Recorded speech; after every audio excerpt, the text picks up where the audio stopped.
Hello and welcome to my channel. जैसा कि आपको पता ही है कि हम बिजनेस स्टडी को कर रहे थे और हम कुछ चैप्टर्स के लगभग लगभग कर चुके हैं। तो उस बिजनेस स्टडी के अंदर आज जो हम क्लास कर रहे हैं ये क्लास हम जो सेकंड बुक है उसकी तो बुक सेकंड फाइनेंशियल मैनेजमेंट वाली जो बुक है उसके ऊपर टॉपिक करेंगे। अब तक हमने जो किया था वो फर्स्ट बुक का करा था और उसके लगभग 2 चैप्टर हमारे 2 टॉपिक बचे हुए हैं, डायरेक्टिंग एंड कंट्रोलिंग। तो वो हम इस बुक को ख़त्म करने के बाद करेंगे।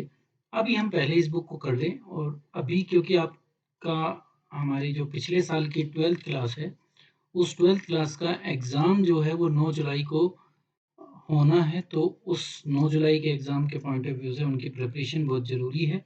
और ये एक ऐसा चैप्टर है जो कम से कम जो है 8 टू 12 मार्क्स का आता है। तो वो 8 टू 12 मार्क्स हमारे कंफर्म हो सकें इसलिए मैं इस तरफ आया हूँ। डायरेक्टिंग एंड कंट्रोलिंग हम अभी बाद में करेंगे। तो फाइनेंशियल मैनेजमेंट में है, क्लास 12th है हमारी पार्ट, क्योंकि ये 2 वीडियो जो है फाइनेंशियल मैनेजमेंट का जो पूरा टॉपिक है हमारा वो 2 वीडियो में कवर होगा। तो उन 2 वीडियो में हम इस पार्ट फर्स्ट को आज कर रहे हैं अभी, पार्ट सेकंड भी कल तक आपके पास आ जाएगा। चैप्टर फर्स्ट है ये हमारा, तो चैप्टर फर्स्ट कर रहे हैं। तो शुरू करते हैं हम अपनी वीडियो को। सब्सक्राइब कर दीजिए अगर आपने अभी तक सब्सक्राइब नहीं किया है, बेल आइकन को प्रेस कर दीजिए सो दैट आपके पास वीडियो आती रहें और आप अच्छे नंबरों के साथ पास हो सकें। जो इस पिछले साल के विद्यार्थी हैं, स्टूडेंट्स हैं, वो भी, और जो इस साल के हैं वो भी इस वीडियो को अच्छे ढंग से समझ लें। तो फाइनेंशियल मैनेजमेंट चैप्टर है हमारा। तो फाइनेंशियल मैनेजमेंट क्या होती है? The money required for carrying out business activity is called business finance. तो सबसे पहले हम बिजनेस फाइनेंस को पढ़ रहे हैं। तो बिजनेस फाइनेंस वो होता है जिसमें वो पैसे इकट्ठा किया जाता है जिससे हम व्यवसाय को कर सकें। तो जितनी भी एक्टिविटीज जो हम बिजनेस में करते हैं उन सब के लिए हमें कहीं ना कहीं फंड की जरूरत होती है, पैसे की जरूरत होती है। चाहे बिजनेस को एस्टेब्लिश करना हो, उसको चलाना हो, उसकी मॉडर्नाइजेशन करनी हो, उसको एक्सपेंड करना हो या उसको डाइवर्सिफाई करना हो, तो बिजनेस में पैसे की आवश्यकता होती है। तो जो ये फाइनेंशियल मैनेजमेंट है, ये इसी पैसे की रिक्वायरमेंट को, कैसे कहाँ पैसा लगेगा, कहाँ से आएगा, ये उन सब चीज़ों को ध्यान में रखकर उनकी अरेंजमेंट में जो मैनेजमेंट है वो करती है। तो यहाँ पर मैनेजमेंट जो हो रही है वो सिर्फ किसकी हो रही है? फाइनेंशियल मैटर की हो रही है। जो पिछली बुक में पढ़ा था वो पूरी मैनेजमेंट थी और ओवरऑल ऑर्गेनाइजेशन की मैनेजमेंट। यहाँ अभी हम जो सीखेंगे वो फाइनेंशियल मैनेजमेंट सीखेंगे। तो financial management is concern with the optimum का मतलब सबसे अच्छा उपयोग, procurement as well as usages of finance, पैसा कहाँ से इकट्ठा होगा वो सबसे अच्छे ढंग से आ सके मेरे पास, सबसे कम लागत में आ सके, कॉस्ट में आ सके, और उसके बाद मैं उसका सबसे अच्छा उपयोग कर सकूं। ये फाइनेंस का मतलब कि जो पैसा मेरे पास है उसका मुझे मैनेजमेंट करना होता है। तो इस ऑप्टिमम प्रोक्यूरमेंट और different available sources of finance identify किए जाते हैं कि उस कहाँ से वो पैसा आए। उसके लिए हमारे पास जितनी भी सोर्सेज हैं फाइनेंस की, उनको पहले आइडेंटिफाई किया जाता है, फिर कंपेयर किया जाता है और देखा जाता है कि किस पर कितना खर्चा आ रहा है, इसके साथ कितना रिस्क इन्वॉल्व है। उसके अकॉर्डिंग फिर हम डिसीजन लेते हैं, यही इसमें हम मैनेज करेंगे। तो अब इस फाइनेंशियल मैनेजमेंट के ऑब्जेक्टिव क्या हैं और कौन कौन से फाइनेंशियल डिसीजन हमें लेने पड़ते हैं। तो the primary aim of a financial management जो होता है वो होता है कि अपने जो भी शेयर होल्डर हैं उनकी वेल्थ को मैक्सिमाइज कर सकें, लेकिन उनकी शेयर की वैल्यू को बढ़ा सकें। ठीक है, उसी को हम क्या कहते हैं? वेल्थ मैक्सिमाइजेशन कंसेप्ट करते हैं। और यही एक मेन ऑब्जेक्टिव होता है फाइनेंशियल मैनेजमेंट का। तो सबसे इंपॉर्टेंट ऑब्जेक्टिव अगर आपसे कोई पूछे तो वो यही होता है, एक नंबर में आपसे पूछा जा सकता है। तो जो मार्केट प्राइस होती है एक कंपनी के शेयर को, वो लिंक होता है 3 बेसिक फाइनेंशियल डिसीजन से, जो आपके सामने नीचे लिखे हुए हैं। एक होता है इन्वेस्टमेंट डिसीजन, एक होता है फाइनेंसिंग डिसीजन, एक होता है डिविडेंड डिसीजन। इन्वेस्टमेंट में हम ये देखते हैं कि पैसा कहाँ से, किस-किस चीज़ के लिए मुझे चाहिए, लेकिन मुझे कितना पैसा चाहिए। यहाँ से मुझे जवाब जो हम यहाँ से पाते हैं वो ये पाते हैं कितने फाइनेंस की मुझे ज़रूरत है, कितना पैसा मुझे चाहिए। यहाँ से हमें पता चलता है कि वो पैसा कैसे एकत्र किया जाएगा, फिर कैसे उसको जोड़ा जाएगा। How we can arrange finance, तो यहाँ उसकी अरेंजमेंट को देखा जाता है, वहाँ किस किस में पैसा चाहिए। और एक तीसरा डिसीजन जो हमारी, क्योंकि हमें वेल्थ को मैक्सिमाइज करना है शेयर होल्डर की, तो उन्हें डिविडेंड का मतलब होता है शेयर इन प्रॉफिट, ठीक है। तो उन्हें शेयर इन प्रॉफिट कितना दिया जाए और कितना ना दिया जाए, ये डिसीजन हम 3 बेसिक डिसीजन लेते हैं फाइनेंशियल मैनेजमेंट पे। तो शुरुआत हम इन्वेस्टिंग डिसीजन से करते हैं, इन्वेस्टमेंट डिसीजन से करते हैं। तो the investment decision relate to how the firm funds are invested, कहाँ कहाँ मुझे पैसा लगाना है, जितनी भी एसेट्स हैं। तो वो दो ही टाइप की हमारी एसेट्स होती हैं, एक तो लॉन्ग टर्म, जो लंबे समय के लिए हमें पैसा लगाना है, उस पैसे को हम कैपिटल बजटिंग डिसीजन भी कहते हैं, ठीक है। और उसमें होता क्या है, it involve committing the finance on a long term basis, लंबे समय से के लिए हमने उसको इन्वेस्ट कर दिया, तो वो मुझे लंबे समय तक बेनिफिट पहुंचाएगा। लाइक बिल्डिंग, लाइक मशीनरी, ठीक है। इसके अलावा भी कुछ और टेक्नोलॉजी जो होती है वो सब ये इसी का पार्ट होता है, ठीक है। तो ये लॉन्ग टर्म डिसीजन होता है। शॉर्ट टर्म का मतलब जो छोटे समय के लिए चाहिए होता है, हमें इन्वेस्टमेंट जो छोटे समय के लिए करनी है, जैसे हमें रॉ मटेरियल परचेज करना है, ठीक है, जैसे हमें अपने डेटर्स को क्रेडिटर्स को पेमेंट करनी है, तो ये सब होता है छोटे समय के लिए, जो जहाँ भी पैसा चाहिए हमें, हमें अपनी सैलरी पे करनी है, ठीक है, कैश की अरेंजमेंट करनी है, तो ये सब इसमें आते हैं। तो short term investment decision are also called working capital decision, इनको हम वर्किंग कैपिटल डिसीजन के नाम से भी जाते हैं। तो ये कंसर्न्ड होते हैं अबाउट द कैश, इन्वेंट्री का मतलब स्टॉक, और रिसीवेबल का मतलब पैसा कहाँ से आएगा उनसे, मतलब ये छोटे समय के लिए होता है कि कहाँ कहाँ से पैसा हमें, ये कहाँ कहाँ हम पैसा लगा सकते हैं, कहाँ कहाँ हमारा लगा हुआ है, ये देखना। फिर आते हैं कि वो फैक्टर्स कौन से हैं जो इस कैपिटल बजटिंग जो लॉन्ग टर्म वाला था, जहाँ पर हमारी एसेट्स हैं, और एसेट्स भी कौन सी हैं, फिक्स्ड एसेट्स हैं, तो उसको कौन कौन से फैक्टर अफेक्ट करते हैं। तो पहला है कि कैश फ्लो कैसा है प्रोजेक्ट में, जितना अच्छा कैश फ्लो होगा प्रोजेक्ट में, उतना ही हमें जो है फिक्स्ड कैपिटल की जरूरत जो है कम पड़ेगी। फ्लो जितना अच्छा होगा, फ्लो का अगर वो फ्लेक्सी मतलब स्टेबल है, जैसे यहाँ पे कहा है रेट ऑफ रिटर्न, तो फ्लो जो है कैश, अगर कैश आसानी से आ रहा है, तो फ्लोइंग अगर अच्छी है या स्टेबल है, या कह सकते हैं कि इंक्रीज कर रही है, तो हमें फिक्स्ड एसेट्स की रिक्वायरमेंट जो है कम हो जाती है, और इसका उल्टा होता है अगर ऐसा नहीं होता। रेट ऑफ रिटर्न, उसके बदले में मुझे क्या मिल पा रहा है, जितना पैसा वहां पर लगाया, तो अगर रेट ऑफ रिटर्न मान लिया 12% है, ठीक है, और इस पैसे को इकट्ठा करने में जो फाइनेंसिंग मैंने की है, उस फाइनेंसिंग की जो कॉस्ट आ रही है, अगर वो इस 12% से कम है, से 9% है, ठीक है, तो अगर रेट ऑफ रिटर्न ज्यादा है फाइनेंसिंग कॉस्ट से, तो फिर हम फिक्स्ड कैपिटल में कम पैसा लगाएंगे, हम उसके बिना भी उसको काम कर सकते हैं। तो रेट ऑफ रिटर्न भी देखी जाती है, कितना पैसा वापस मिल रहा है, तो क्या वो प्रॉफिटेबल है उसमें पैसा लगाना, नहीं है, ठीक है, क्या दूसरा कोई और ऑप्शन मेरे पास अवेलेबल है, ये सारी चीजें इसमें देखी जाती हैं।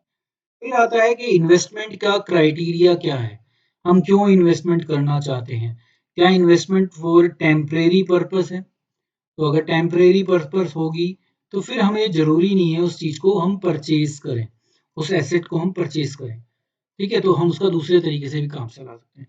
पर अगर वो मेरी परमानेंट है, ठीक है, तो परमानेंट है, तो फिर मुझे उसको परचेज करने का ऑप्शन मेरे पास खुला रहता है, ठीक है। कोई ऑर्डर ऐसा मिल गया जो मुझे 50,000 का इस साल ऑर्डर अभी मिल गया, और आगे कभी नहीं मिलेगा, तो उस 50,000 के लिए मुझे किसी मशीन को परचेज करना एक वाइज डिसीजन नहीं होगा, ठीक है। तो ऐसे में मैं उसको रेंट पर लेकर या कोई और ऑप्शन ढूंढकर भी काम चला सकता हूँ। तो कैपिटल बजटिंग को ये 3 मेन फैक्टर हैं जो अफेक्ट करते हैं। आगे चलते हैं। फिक्स कैपिटल जो है, जिसको वही हम अभी जो पीछे पढ़ रहे थे, जिसको हम लॉन्ग टर्म इन्वेस्टमेंट डिसीजन भी कहते हैं, तो जो फिक्स कैपिटल होती हैं वो रेफर करती हैं कि इन्वेस्टमेंट जो है लॉन्ग टर्म एसेट्स में किया जाए, ठीक है, तो उसके लिए कितने की रिक्वायरमेंट है वो देखना। तो management of fix capital involve around allocation of the firm capital, कितना पैसा हमारे पास है उसको हम कैसे अलोकेट करें डिफरेंट प्रोजेक्ट में, डिफरेंट एसेट्स में, जो वो लंबे समय तक उसमें काम की जा सके, यूज की जा सके। तो ये कहलाता है हमारा फिक्स कैपिटल या लॉन्ग टर्म इन्वेस्टमेंट डिसीजन। तो these decision are called investment decision या कैपिटल बजटिंग डिसीजन भी इनको कहते हैं, क्योंकि ये लंबे समय के लिए लिए जाते हैं, इनका बेनिफिट भी हम लंबे समय तक उठाएंगे।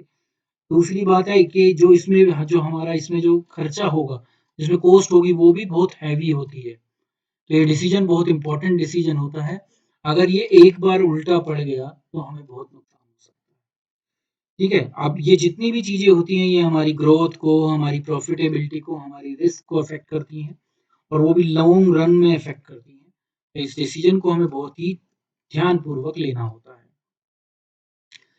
तो अब आया कि factor affecting fix capital requirement, वो फैक्टर्स कौन से हैं?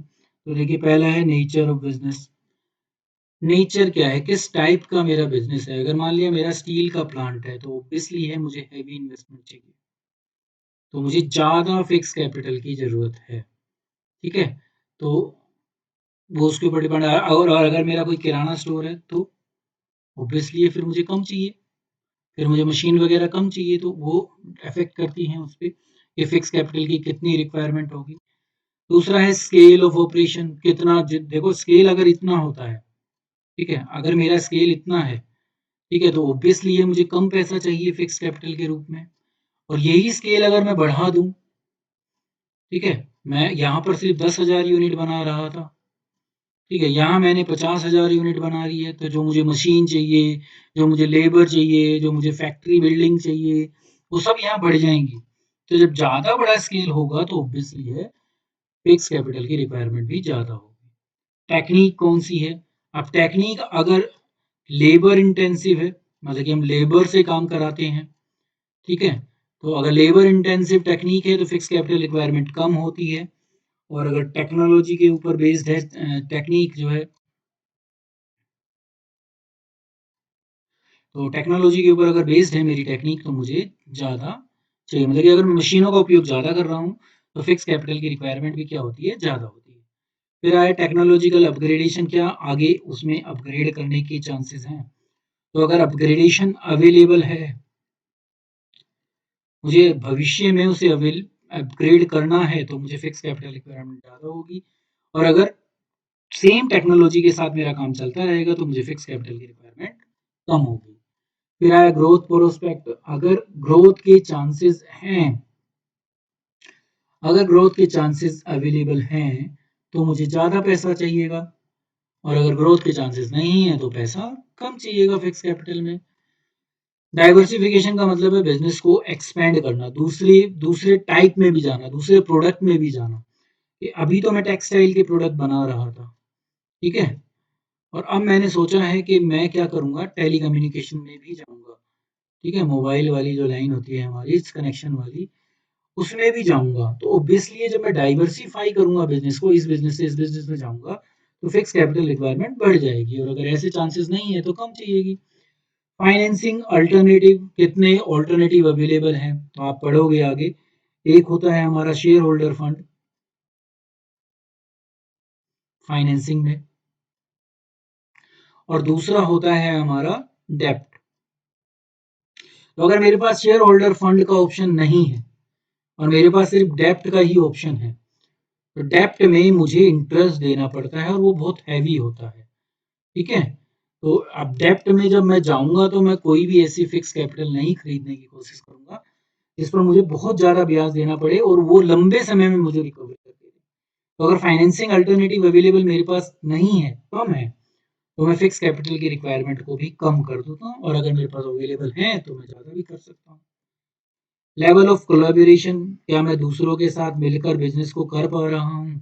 तो अगर ये मेरे पास ऑप्शन है कि मैं अपने काम का एक हिस्सा किसी और से कराऊँ, एक मैं अपने आप करूँ, तो ऐसा अगर मेरे पास ऑप्शन अवेलेबल है तो मुझे फिक्स कैपिटल की रिक्वायरमेंट कम होगी, और अगर ये अवेलेबल है कोलैबोरेशन का तो, और अगर ये अवेलेबल नहीं है तो मुझे फिक्स कैपिटल की रिक्वायरमेंट ज़्यादा होगी। नेक्स्ट पर पहुँचते हैं, वर्किंग कैपिटल आती है।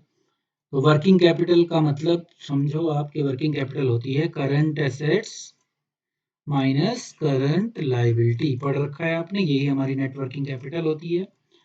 तो working capital denote the amount of fund needed for meeting the day to day operation of a concern. जो मेरे रोजमर्रा के खर्चे हैं, जैसे मेरी वेजेस पे करना मुझे, ठीक है, मुझे रॉ मटेरियल परचेज करना, ये सब मेरे डे टू डे खर्चे हैं। ऐसे और भी बहुत खर्चे हैं, स्टेशनरी, प्रिंटिंग, तो ऐसे बहुत सारे खर्चे आपके मिलेंगे जिनको आपको रोज पूरा करना है। तो उसकी रिक्वायरमेंट और जो डेटर्स हैं, क्रेडिटर्स हैं, उनकी जो पोजीशन, उनकी कंडीशन, वो सब वर्किंग कैपिटल डिसीजन में आता है ये इन्वेस्टमेंट डिसीजन का ही पार्ट। ठीक है, तो इन्वेस्टमेंट डिसीजन में ही ये आता है। ये शॉर्ट टर्म की है, विद इन 1 ईयर जो टाइम हमारा पीरियड होता है, तो उसको वर्किंग कैपिटल डिसीजन कहा जाता है। तो इसमें 4 कंपोनेंट हैं किसी भी वर्किंग कैपिटल में जो हमें ध्यान में रखने होते हैं। कैश का मैनेजमेंट, जितने की रिक्वायरमेंट है उसको कैसे मैनेज करूंगा वो मुझे देखना होता है। दूसरा, जहां से मुझे पैसा मिलना है, रिसीवेबल मैनेजमेंट, उसको देखना कि कितने समय में वो पैसा आ रहा है, उतने समय में मैं प्रोडक्शन कैसे करूंगा, कहाँ से करूंगा, वो देखना। इन्वेंट्री मैनेजमेंट, स्टॉक मेरे पास कम से कम बचा हो, मैं अपने स्टॉक को सारे को बेच पाऊँ, ये देखना इसमें होता है। अकाउंट पेबल मैनेजमेंट, जिसको मुझे पैसा देना है, जो मेरे क्रेडिटर हैं, वो कितने टाइम का मुझे उधार दे रहे हैं, क्या उतने समय में मैं अपने माल को बेच पाऊंगा। तो ये सारे वर्किंग कैपिटल डिसीजन के पार्ट होते हैं। ठीक है, तो hence it deal with both assets and liability. तो वर्किंग कैपिटल में एसेट और लायबिलिटी दोनों आती है। ठीक है, in the sense of management जो करनी होती है वो एसेट और लायबिलिटी दोनों की करनी होती है। वर्किंग कैपिटल क्या होती है? करंट एसेट्स करंट लायबिलिटी से कितनी ज्यादा है। तो वो फार्मूला मैंने आपको नीचे दिखाई रखा है। आगे चलते हैं। तो वो कौन से फैक्टर हैं जो इस वर्किंग कैपिटल को डिसाइड करने में, या इसमें कितने की हमें जरूरत पड़ेगी, वो इम्पोर्टेंट होते हैं कि वर्किंग कैपिटल रिक्वायरमेंट कितनी होगी। ठीक है, तो यहाँ पर मैं ऊपर लिख देता हूँ कि वो ये जो फैक्टर है उसका इफेक्ट